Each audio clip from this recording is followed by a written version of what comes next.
Praise God, purihin po ang Panginoon. Isang pinagpalang araw po sa atin lahat. Muli po, ito po ang inyong lingkod, si Pastor Ron Yepes, na bumabati po sa inyo ng isang pinagpalang araw po sa ating lahat. Muli po, ako ay nagpapasalamat sa ating Panginoon Diyos at sa inyo po na talagang walang sawa na patuloy pong sumusuporta sa ating pong YouTube channel.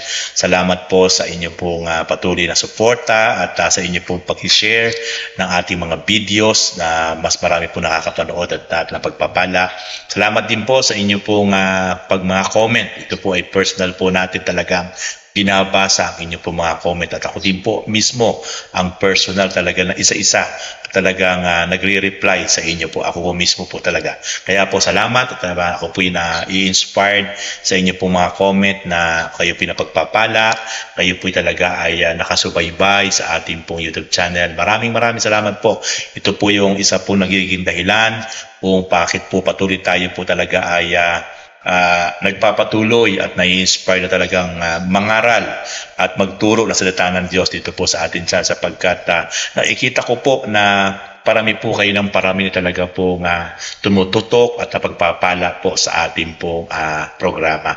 At nawa po ay doon po sa mga silent viewers, sana po ay sa mga hindi pa po nakasubscribe, tayo po ay mag-subscribe para po tayo po ay ma-notify sa ating po mga bagong upload at paki-hit na rin po yung notification bell para po tayo ay updated sa ating po mga bagong i-upload na mga videos dito po sa ating po channel. Salamat po at muli ay sa oras po ito ay tayo po ay manalangin bago po tayo mag-aral sa salita ng Diyos. Lord, maraming salamat po Panginoon sa oras na ito muli na magamit ang inyong lingkod upang patuloy po makapagbahagi ng inyong salita.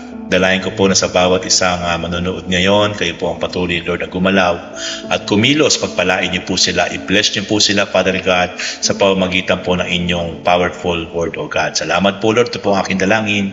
In Jesus' name, Amen and Amen. Praise God. Purihin ng Diyos. Okay, sige po. Tayo po ay mag-aral na po ng salita ng Diyos. Ang aking po isi-share nga po ngayon sa inyo is about patungkol po doon kay Paul and Silas. Ito pong dalawang magkaibigan na ito na tapat na talagang naglilingkod sa Diyos ay talagang sa kanila pong panahon na paglilingkod, talaga pong napakasigasig po nila. Talagang tapat po sila talagang naglilingkod sa Diyos. Pero isang araw po sa kanila pong pagdako sa pagpunta sa bahay dalanginan para po makisama sa sama-samang pananalangin, hindi po inaasahan na sila po ay mararanasan po nilang isa pong karanasan na talagang napakahirap, sapagkat sila po ay nabilanggo, sila po ay binugbog, sila po ay talagang pinagkaisahan ng mga taong walang tamang relasyon sa Diyos. Ang mga taong bayan, pinagtulungan silang bugbugin, kaladkarin, hagupitin at ipinagsakdal ng kasinungalingan. Kaya po sila ay nakulong sa isang kasalanan na hindi naman po nila talaga ginagawa. Kaya po, tingnan po natin kung papaanong gumawa ang Diyos sa kanila. Tingnan po natin kung papaano pong gumalaw ang Diyos sa buhay ni Pablo at Silas. Sabi po doon sa aklat ng Acts chapter 16, verse 16 to 26, ating pong basahin ang tunay pong naganap sa buhay ni Paul at Silas that time. Isang araw nang patungo kami sa dakong panalanginan, nasalubong namin ang isang batang babaeng alipin. Ito'y inaalihan ng masamang espiritu na nagbibigay sa kanya ng kapangyarihang makapaghula. At malaki ang kinikita ng kanyang mga Panginoon dahil sa kanyang panghuhula. Sinundan-sundan niya kami ni Pablo at sumisigaw ng ganito: ang mga taong ito'y alipin na kataas-taas ang Diyos. Ipinapahayag nila sa inyo kung paano kayo maliligtas. Verse 18, sapagkat marami ng araw na ginagawa niya ito, nayamot si Pablo. Hinarap niya ang bata at sinabi sa espiritu, iniuutos ko sa iyo sa ngalan ni Jesucristo na lumabas ka sa babaeng ito. At noon di lumabas ang espiritu. Nang makita ng mga Panginoon ng bata na nawalan sila ng pagkakakitaan, sinunggaban nila sila Pablo at Silas, kiniladkad sa liwasang bayan, iniharap sa mga may kapangyarihan. Isinakdal sila sa mga pinuno ng lungsod, at ito ang sabi, nanggugulo po sa lungsod ang mga Hudyong ito. Nagtuturo sila ng mga kaugaliang halabag sa utusan nating mga Romano. Hindi natin maaaring tanggapin o sundin ang mga kaugaliang iyan. Dinalooong sila ng mga tao at matapos pahubaran ng mga pinuno, sila ay paulit-ulit na pinahugupit. Saka ay pinabilanggo at pinabantayang mabuti. Ipinasok sila ng bantay sa kaloob-looban ng bilangguan at ipinangaw ang mga paa. So makikita po natin mga kapatid, talagang sobra pong napakamiserable ang pinagdaanan, napakahirap ang pinagdaanan ni Pablo at Silas. Sila po ay tapat lamang na nananampalataya. Sila po ay napaka-faithful lamang pong tagasunod ng ating Panginoon. Sila po ay pupunta lamang po sa isang lugar, sa isang bahay na kung saan nandun po yung pagtitipon-tipon ng mga mananampalataya at that time, sa sama-samang pananalangin. Pero hindi inaasahan na sila po ay nasa lubong ng isang bata na sinasaniban ng masamang espiritu. At yung batang ito ay ito yung talagang laging tumutuya sa kanila. Laging gumagawa ng paraan para sila talaga ay kontrahin, i-discourage. At si Pablo ay hindi na nakatiis sa pang-araw-araw na ginagawa sa kanila ng masamang espiritu at ginagamit yung batang iyon na babae. At ipinag-pray ni Pablo yung bata. Ikinas out yung masamang espiritu na lumulukob sa batang babae. Right on the spot, bumagsak sa lupa yung bata. At lumayas yung masamang espiritu. At itong batang ito ay merong itong mga pinuno. Merong itong mga nag-cater sa kanya para gamitin yung batang ito na makapanghula. At marami itong kinikita. At nung makita ng mga Panginoon ng batang ito na wala na silang mapapagkakitaan sapagkat lumayas na yung masamang espiritu nagbibigay na kapangyarihan doon sa batang ito na manghula. Nagalit yung mga grupong ito na mamahala doon sa batang ito at pagdakay kanilang sinunggaban. Binugbog si Pablo at Silas. At di pa nasiyahan, ito'y dinala doon sa himpilan, ipinagsakdal nila ng kasinungalingan na nanggugulo itong si Pablo at Silas sa kanilang paniniwala.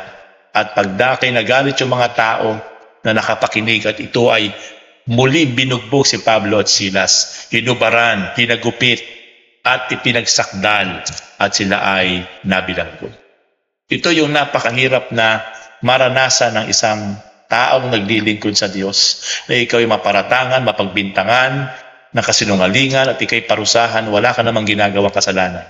Pero makikita natin si Pablo at Silas, hindi sila nagreklamo, hindi sila gumanti.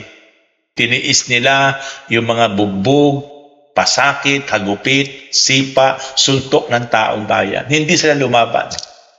Ito yung ating makikita kay Pablo at Silas, nakakahabag. Tinanggap nila lahat ang mga sipa, suntok, galit ng mga tao at ng taong bayan dahil sa kasinungalingan na ibinintang sa kanila. At ang masakit, sila ay ipinabilanggo pa. Pero makikita natin, hindi natutulog ang Diyos.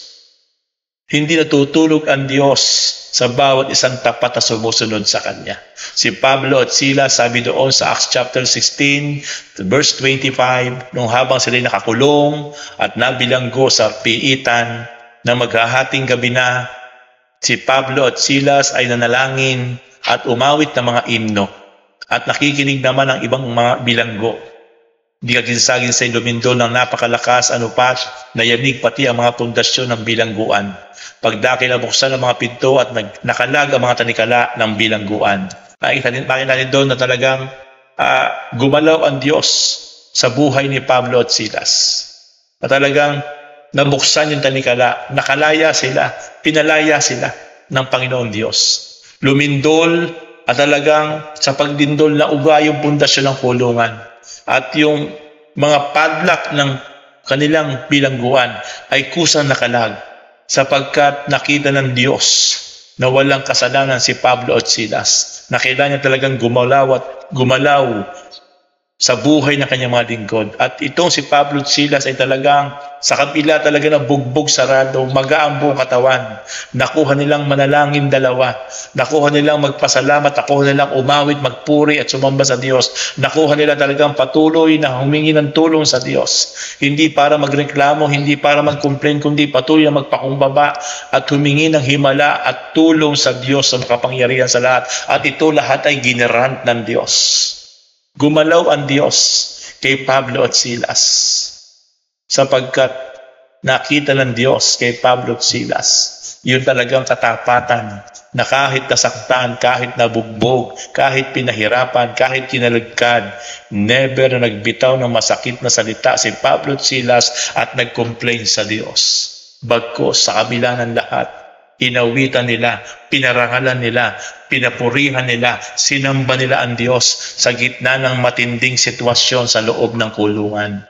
Napahiya, nabugbog, nasaktan, nabagsak ang ego, pero never na nagtanim ng galit sa manang loob sa Diyos. Bagkus patuloy sa kabila ng matinding sitwasyon na kanilang pinagdaanan, patuloy nilang pinarangalan, pinapurihan ang Diyos nilang pinaglilingkuran at nakilala. Kaya ang Diyos naman, right on the spot, kinalag ang mga padlak ng bilangguan. Iniligtas sa loob ng kulungan si Pablo at Silas. Pinatunayan ng Diyos, tapat ang Diyos sa bawat isang tapat sa Kanya. Praise God. Purihin ang Panginoon. Kapatid, ano man yung pinagdadaanan mo, sobra ka mang napahiya, sobra ka man na ibinabagsak ng iyong mga tao sa paligid, sobra ka man na dumadaan sa matinding sakit, kirot ng iyong damdamin, kaisipan, kapatid, huwag na huwag kang magre-reklamo sa Diyos. Huwag na huwag kang magko-complain sa Panginoon. Bagkus higit sa lahat, patuloy na pasalamatan mo, papurihan, paglingkuran ng Diyos. At ang Diyos na makakakita ng tapat mong pagsunod sa Panginoon sa kabila ng iyong tinitiis na pasakit, lungkot at kahirapan, ang Diyos ay gagawa sa buhay mo, sa buhay ko.